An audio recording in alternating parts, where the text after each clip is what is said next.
नहीं कुछ पूछना है, बात कर लो, कम दिन के लिए आते। पूछना तो क्या, बस सिर्फ दिल से, मतलब ऐसा लगता है रोम रोम से सिर्फ शुक्राने। अगर ये दर न मिला होता तो कहीं के नहीं होते, ये पल पल एहसास होता रहता है। तो सिर्फ थैंक्स करने के लिए आपके पास आए हैं।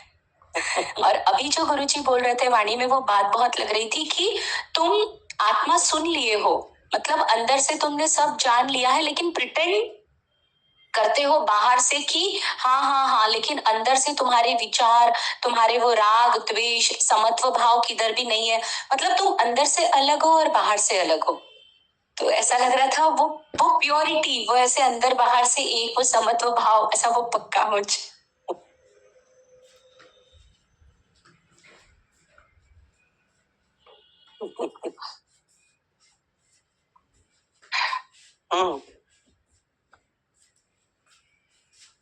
सुना नहीं आप लोगों ने? हाँ, तो चुप बैठे, सुना नहीं वाणी में आप लोगों ने? अभी भगवान बोल रहे थे कि तुम ज्ञान को प्रिटेंड मत करो, अपना निश्चय रखो। निश्चय से तुम जहां भी हो अपने आत्म स्वरूप में हो। बहुत अच्छा लगा, बहुत तरह की बातें बता करके भगवान इस बात पे इंसिस्ट कर रहे थे, और सच में फील भी करते। जैसे भी भगवान रखता है, जहां भी रखता है, जो भी रख रहा है, हमारा निश्चय हमारे साथ है। आप लोग कुछ नहीं बोल रहे सारे? सर ये लगता है कि सत्संग कर रहे हैं तो अब तो ज्ञानवान हो ही गए, ज्ञानवान हो गए सत्संग करने मात्र से, लेकिन वहां भी पूरी सावधानी, वहां भी अंदर, मतलब अपनी सावधानी पूरी जब तक नहीं होगी, पूरा अंदर से खुद का निश्चय नहीं होगा अपनी स्थिति। शुक्रानी है दीदी, गुरुजी ने वाणी में इतना सावधान किया कि एक भी इच्छा अंदर रह गई तो वो खलबली मचाने के लिए काफी है। प्रतिपल अपनी चेकिंग है कि कोई नामुराद इच्छा मेरे अंदर रह तो नहीं गई, और उसको भी निकालना है। था मेरे अंदर में कि जैसे साकार गुरु की भक्ति थोड़ा सा कठिन लगता है, क्योंकि जैसे बात चलती है ना कि गुरु को मानुष जानते जन्म जन्म होए स्वान, मगर गुरु कैसे मनुष्य रूप में ही दिखाई देता है, उसकी लीलाएं भी दिखाई देती हैं। फिर कभी कभी श्रद्धा कम होती है, कभी बढ़ती है, कभी फिर अपने आप को ही गिलानी होती है कि नहीं ऐसा हमने क्यों किया। तो ये बार बार ये श्रद्धा का कम होना फिर बढ़ना, तो इसको मेंटेन कैसे करें ये समझ में नहीं आता।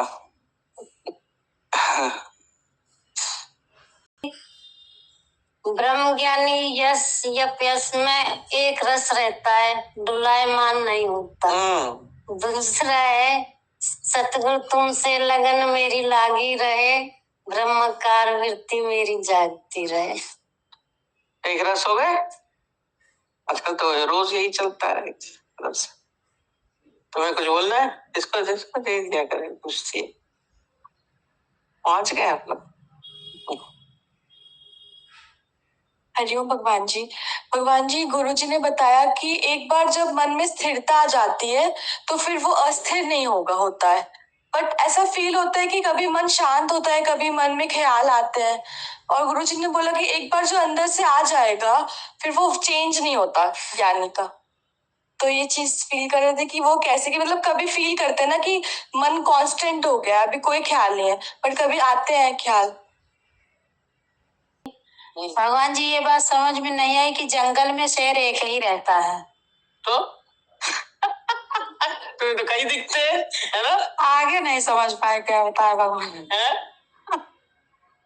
आप बताइए।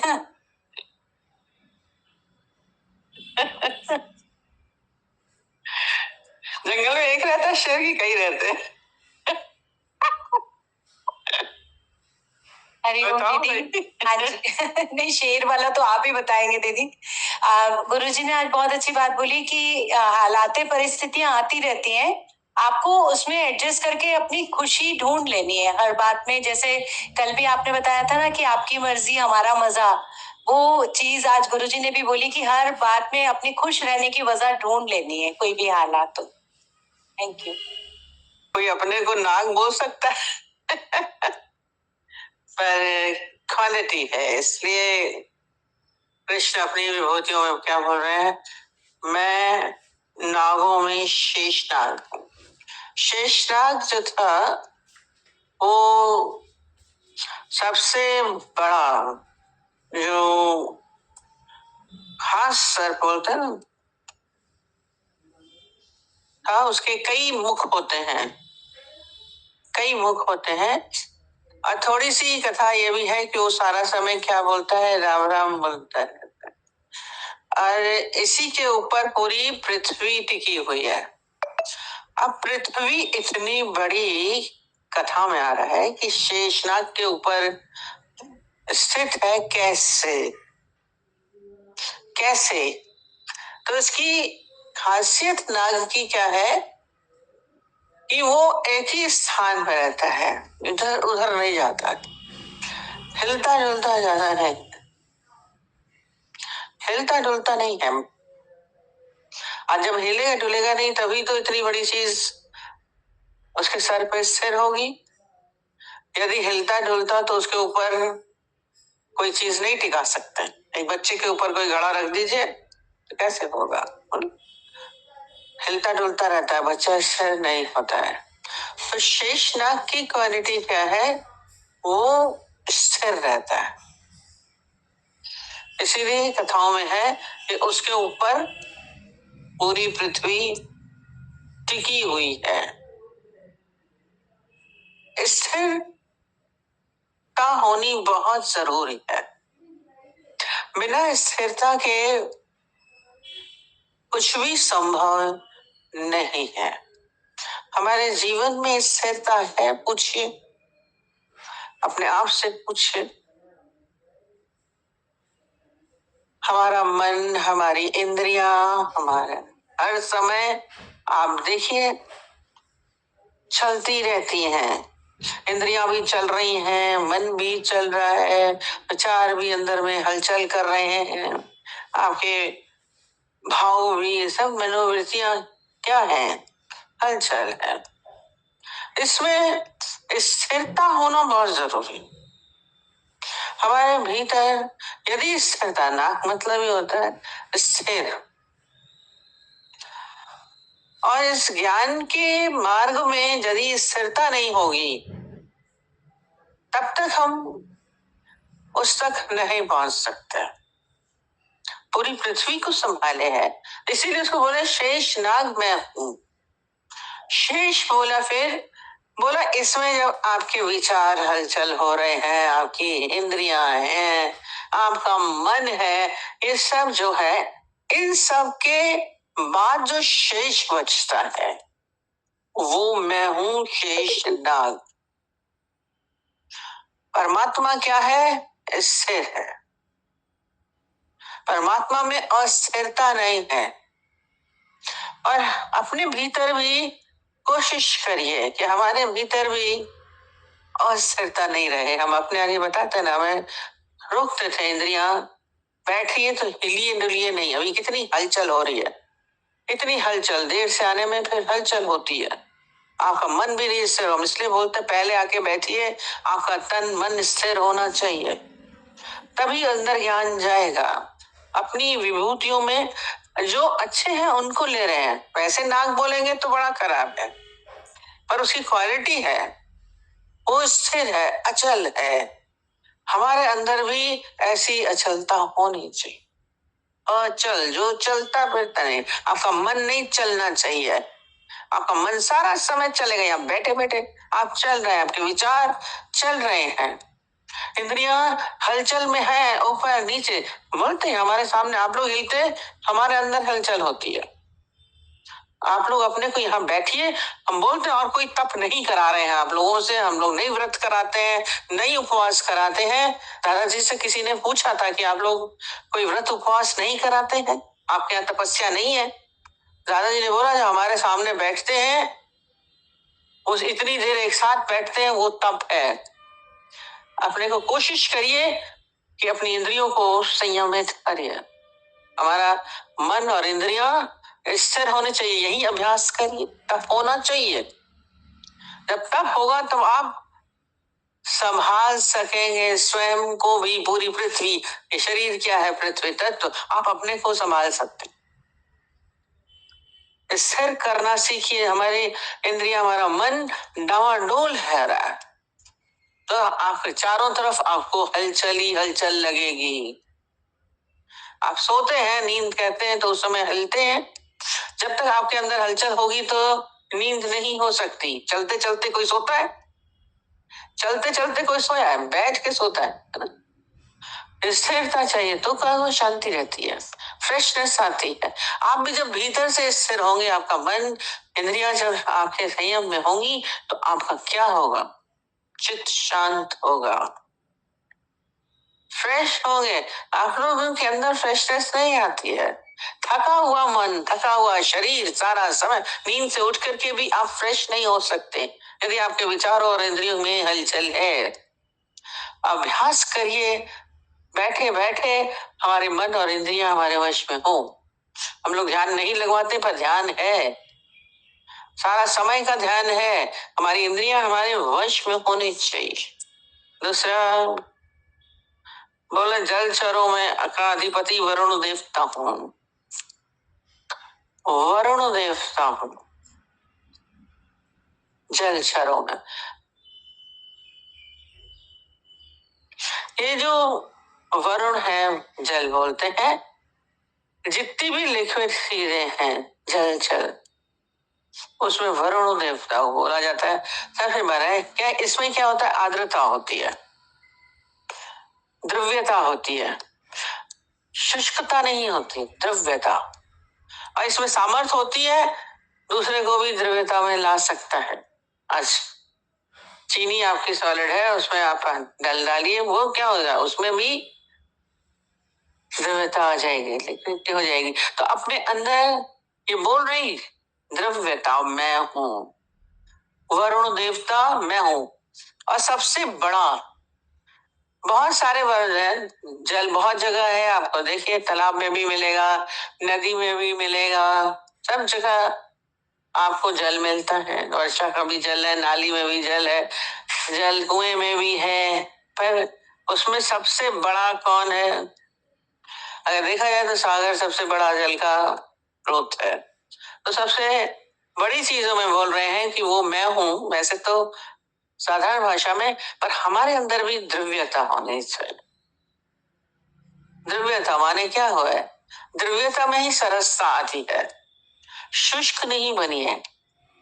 पता नहीं, बड़ा ड्राई व्यक्ति है, ड्राई, आप सूखा कुछ खाइए तो मजा नहीं आता है। द्रव्यता, रस, तो रस किसमें है? परमात्मा में। जब बोल रहे हैं रसमय मैं हूं, द्रव्यता, लिक्विड है, सब ठोस। हम बोलते हैं अहंकार क्या है? ठोस।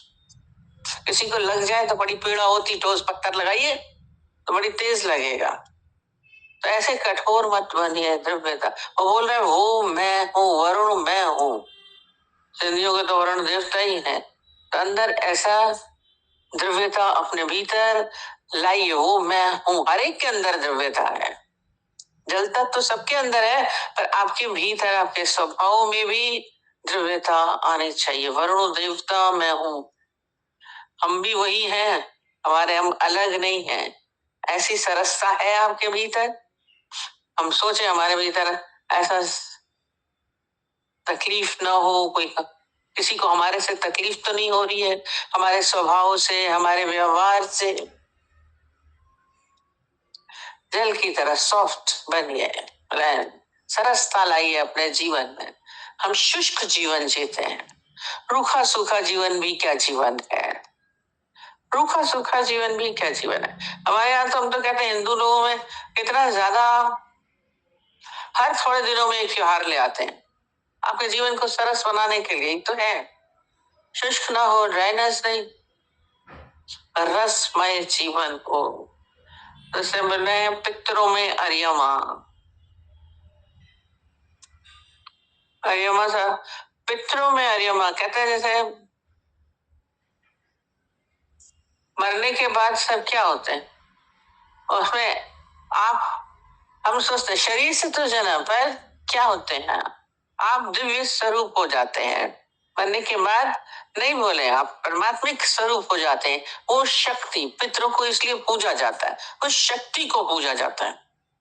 तो अर्यमा में कहते हैं, अर्यमा नाम से जो कथाओं में है, पुराणों में, अर्यमा में सबसे ज्यादा चमक थी, शक्ति दिखती है जैसे ज्योति, तो वो सबसे ज्यादा चमकदार थे। तो उसमें कृष्ण तो सबसे जो उत्कृष्ट कोटि के हैं उनका नाम ले रहे हैं। तो अयमा मैं हूं पितरों में, वो पूजा जाता है। हम एक दीप्ति हमारे शरीर त्यागने के बाद अंदर आपके कैसे हो, उस समय भी कहते ना, जैसे कभी ज्ञानी का जाता है, कहते उनका चेहरा चमक रहा था, जाने के बाद भी दीप्ति रहती है, एक चमक, एक ज्योति सी दिखती है, शाइनिंग, वो ज्ञान की चमक पितर हो जाते हैं। और हर एक पितरों में ही जाता है, हर एक के अंदर वो शक्ति है, वो मैं हूं, जिसमें सबसे ज्यादा शक्ति अर्यमा नाम था, वो मैं हूं, अपने नाम को बोल रहे हैं। कहानियां हैं, लास्ट में बोल रहे हैं, पितर तथा शासन करने वालों में यमराज मैं हूं। यम और राज, एक तो यमराज बोलते हैं, जब मरने के बाद यम आते हैं, और उनको मृत्यु का देवता भी बोला जाता है। अब मृत्यु का देवता है, उससे पहले यम है। एक यम हम लोगों ने अभी पतंजलि में भी पढ़ा था, जो शास्त्रों में आता है, तो यम माने संयम होता है। 5 तरीके के बताए थे उसमें, अहिंसा, सत्य, अस्तेय, ब्रह्मचर्य, अपरिग्रह पढ़े थे हम लोगों ने। इन सब का क्या है, इन सब का आधार क्या है, नियंत्रण, कंट्रोल करना, शासक बोला ना, ये इन सब से ही हमारा अंदर क्या होगा, हम अपने को कंट्रोल कर सकते हैं। ये सारी चीजें बताई है आपके अंदर, संयम ये सब से ही होता है, अहिंसा से होगा, सत्य से है, सत्य से हमारे अंदर ब्रह्मचर्य का है, अपरिग्रह है। अपरिग्रह सबके लिए हमने डिटेल बताया था, अपरिग्रह क्या होता है, कुछ भी संचय नहीं करिए। और संचय खाली यही नहीं कि तिजोरी में कुछ नहीं है, बैंक में कुछ नहीं है, वो अलग है, भीतर हमारे कुछ संचय नहीं हो। आपका जो तिजोरी में उससे ज्यादा आपके भीतर धन भी है, धन का संचय, वस्तुओं का संचय, सबके स्वभाव का संचय, सबके विचारों का संचय, शब्दों का संचय, क्या क्या आप संचय करके बैठे हुए हैं भीतर। कभी आपने अपने अंदर झांक के देखा, पूरा बड़ा स्टोर रूम है, बहुत कुछ भरा है, घर भी पूरा भरा है, बैंक भी पूरे भरे पड़े हैं, कपड़े गिर रहे होते हैं, चीजें गिर रही होती हैं, जूतों के ढेर होते हैं, इकट्ठे करने का स्वभाव। कभी अपने को इनसे अलग करने का सोचा, अपरिग्रह, ज्ञानी अपरिग्रह भाव में रहता, उसके अंदर कुछ भी संजय नहीं, ये तप है, साधारण नहीं है, ब्रह्मचर्य का तप भी है, सारी अपनी इंद्रियों पे कंट्रोल, संयम। हमारा तो चारों तरफ मन भी भाग रहा, भी बोला, इंद्रियां भी भाग रही हैं, और संचय भी बहुत है, सबसे हो सब कुछ, पर मेरे भीतर कुछ नहीं, अपरिग्रह, भीतर संचय नहीं होना चाहिए। आपको तो 20 साल पहले किसी ने शब्द बोला होगा, आपके अंदर वो पड़ा होगा, आपके साथ कोई ऐसी परिस्थिति हुई होगी, वो आपको पूरी छपी होगी, संचय। अभी बताना शुरू करेंगे, उन बताते ना, एक 40 साल पहले उसके पति का शरीर शांत हुआ, उनसे पूछा आपके पति का कैसे शरीर शांत हुआ, बुजुर्ग हो गई थी, 85 ईयर्स की, और उसका वो जिक्र करते, मेरे बहुत अच्छे पति थे, मुझे बहुत अच्छा रखते थे, मुझे इतना सब कुछ देते थे, मुझे उन्होंने पढ़ाया था, मुझे ऐसा किया, अचानक ऐसे ही हो गया, और उसके बाद रोना शुरू। सब संचय भरा है आपके भीतर, कब का है, कभी खाली करने का अभ्यास करिए। शब्द व्यवहार पुराने सालों के आपके अंदर पड़े होंगे, मेरी सास ने ये कहा, मेरा बेटे ने ये कहा, मुझसे ये कहा, अच्छा बुरा सब, सारे संबंध आपके भीतर संचित हैं, सबको घिराइए भीतर से, अपरिग्रह, संयम होना चाहिए। वह यमराज मैं हूं, मतलब क्या है, हमारा सब अपने ऊपर कंट्रोल है, संयम है, तभी वो मैं बन राज कर, अपने ऊपर राज करना सीखिए। दूसरों के ऊपर राज करना बहुत आता है, हमारे अंडर में चलना चाहिए, बेटे को हमारे अंडर में चलना चाहिए, बहू को हमारे अंडर में चलना चाहिए, घरों को हमारे अंडर में, हमारा सुने सब, सारी दुनिया को अपने अंदर चलाने की कोशिश करते, पर कमाल है अपने को नहीं चला पाए।